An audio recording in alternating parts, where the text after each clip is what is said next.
مومنو، تم بہترین امت ہو جسے لوگوں کی ہدایت کے لیے میدان میں لایا گیا ہے کہ تم نیک کام کرنے کو کہتے ہو اور برے کاموں سے منع کرتے ہو اور اللہ پر ایمان رکھتے ہو۔ اور اگر اہل کتاب بھی ایمان لے آتے تو ان کے لیے بہت اچھا ہوتا۔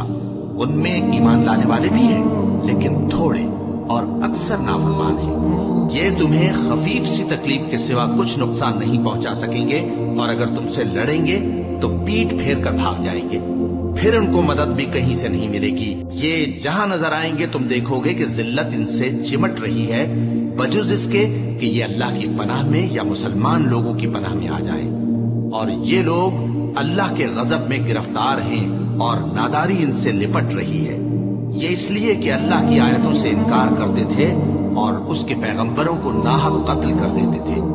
یہ اس لیے کہ یہ نافرمانی کیے جاتے اور حد سے بڑھے جاتے تھے۔ یہ بھی سب ایک جیسے نہیں ہیں۔ ان اہل کتاب میں کچھ اچھے لوگ بھی ہیں جو رات کے اوقات میں اللہ کی آیتیں پڑھتے اور اس کے آگے سجدے کرتے ہیں۔ وہ اللہ پر اور روز آخر پر ایمان رکھتے اور اچھے کام کرنے کو کہتے اور بری باتوں سے منع کرتے اور نیکیوں پر لپکتے ہیں، اور یہی لوگ نیکوکار ہیں۔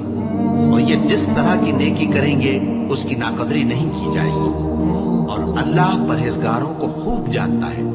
جو لوگ کافر ہیں ان کے مال اور اولاد اللہ کے مقابلے میں ان کے ہرگز کام نہ آئیں گے، اور یہ لوگ اہل دوزخ ہیں کہ ہمیشہ اسی میں رہیں گے۔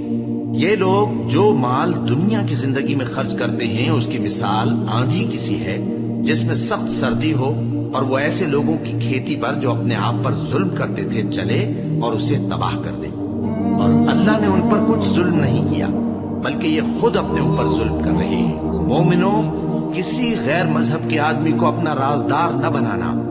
یہ لوگ تمہاری خرابی میں کسی طرح کی کوتاہی نہیں کرتے اور چاہتے ہیں کہ جس طرح ہو تمہیں تکلیف پہنچے۔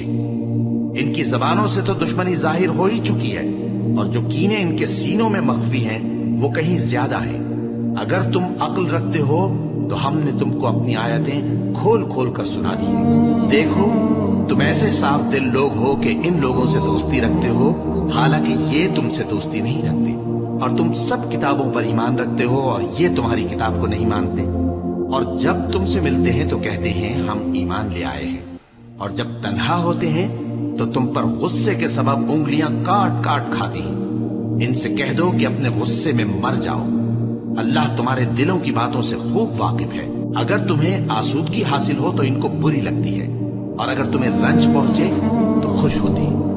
اور اگر تم تکلیفوں کی برداشت اور نافرمانی سے کنارہ کشی کرتے رہو گے تو ان کا فریب تمہیں کچھ بھی نقصان نہ پہنچا سکے گا۔ یہ جو کچھ کرتے ہیں اللہ اس کا احاطہ کیے ہوئے ہے۔